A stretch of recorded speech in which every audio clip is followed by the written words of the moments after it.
What's going on YouTube? It's Chris here from Friendly Frenzy Games, and today I'm going to show you how to unlock the Master of Swords achievement and trophy in Crimson Desert for completing all 6 of the sword challenges.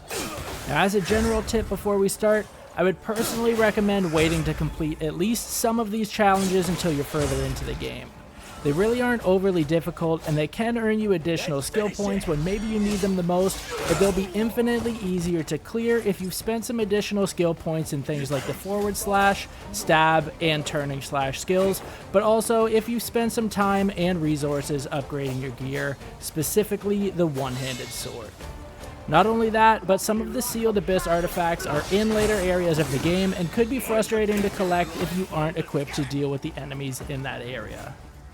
Now, a second general tip that I have would be to collect these challenges and then return to the earlier areas of the game where you should severely outclass these enemies to make completing these challenges even easier.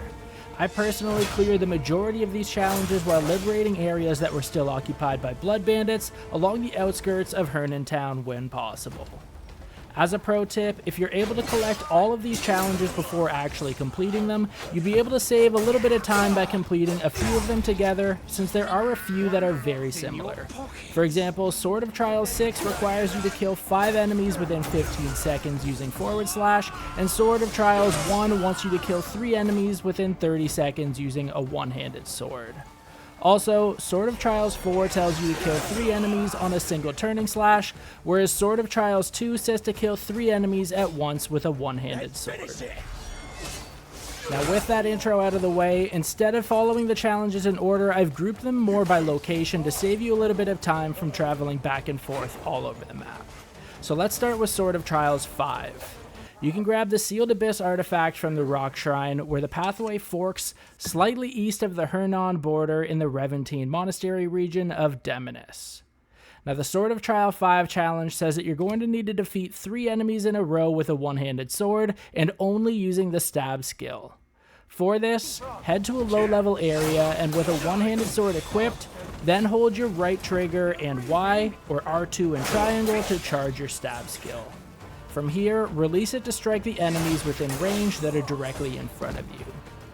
Use only the stab skill to kill any and all enemies here until you're able to complete the challenge, as using a different strike will reset the progress that you've made until you're able to kill your 3rd enemy in a row.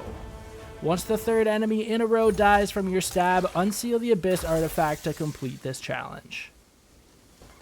The next closest challenge to collect is Sword of Trials 1, which you've likely already collected when you started the game, as it's just past the bridge that you ride across with Sebastian in Three Saints Falls. If you missed it though, you can gather the Sealed Abyss artifact from the wooden shrine that overlooks the waterfall on the other side of the bridge, just inside of the eastern border of Hernan. Now, Sword of Trials 1 says that you're going to need to defeat 3 enemies within 30 seconds using a one-hand sword. Now, obviously, this is simple enough and it gives you plenty of time. Head to a low-level area and use any one-hand sword attacks that you want to kill at least 3 enemies. Once you've killed the 3rd enemy, as long as it's within 30 seconds of your first kill, unseal the Abyss artifact to complete this challenge. Now we've got Sword of Trials 4. You'll find this challenge on a rock shrine hidden in some trees that's just past the pond outside of the Kiln Den Workshop, which is slightly west of Hernan Town. Now, for Sword of Trials 4, you'll need to defeat 3 enemies at once using a one-handed sword, using the turning slash skill. Again, you'll want to head to a low-level area with your one-handed sword equipped, and then bait a large group of enemies until they bunch up tightly in front of you. With the enemies in range, press right trigger and right bumper, or R2 and R1 together at the same time to perform a turning slash. If you kill 3 enemies on a single turning slash, you'll be able to unseal the Abyss artifact to complete this challenge. Next up is Sword of Trials 3. Here's another one that you might have already found, since it is available in one of the earlier quest areas of the game. If you haven't already collected it though, you can find it on a rock shrine just before the pathway forks, leading into the Goldleaf trading post, which is slightly southeast of Hernan Town.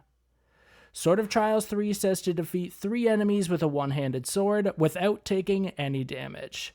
Now for this one, I would recommend going to a low-level area, but this time, alongside your one-handed sword, make sure that you've got a shield equipped. This way, if you're having to be on the defensive, you can use your shield to block any incoming damage. Otherwise, all you need to do is kill 3 enemies without taking a single hit of damage, and you'll be able to unseal the Abyss artifact to clear this challenge. The second last challenge is the Sword of Trials 2. You'll find this one off the path on a wooden shrine that overlooks the water in the Steel Mountains region, which is about halfway between Hernand and Demonis, and far south of where they're both marked on the map. Now, as I mentioned previously, you could easily complete this challenge and Sword of Trials 4 at the same time, as it's essentially asking you to do the exact same thing.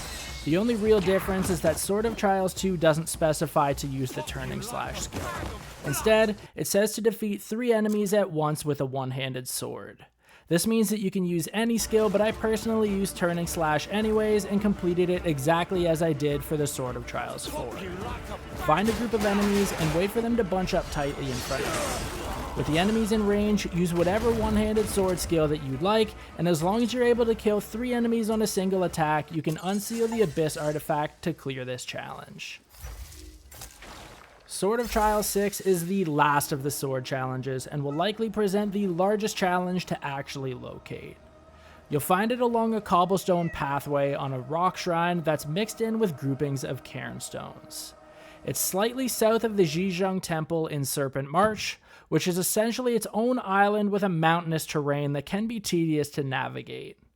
You'll find Serpent Marsh much more east of where we just were in Steel Mountains, as it's much more between Demonis and Delecia versus Hernand. Now this is the other challenge that I mentioned previously, as you could easily complete this challenge and Sword of Trials 1 at the same time, because they're basically asking you to do the same thing, although this one is much more difficult as you're killing more enemies in less time and with a specific skill. Instead of killing 3 enemies with any one-handed sword attack in 30 seconds like Sword of Trials 1 requires, Sword of Trials 6 says that you'll need to kill 5 enemies within 15 seconds, specifically using the forward slash skill. Now, as always, head to a low-level area and find a large group of enemies so that you've got many options to kill, because 15 seconds definitely goes quickly. Then, all you need to do is attack with the right trigger, or R2, to use the forward slash skill with your one-handed sword. Now you'll tally kills with each successful killing blow from a forward slash, so sprint and use the roll to make up ground between enemies to keep you killing quickly.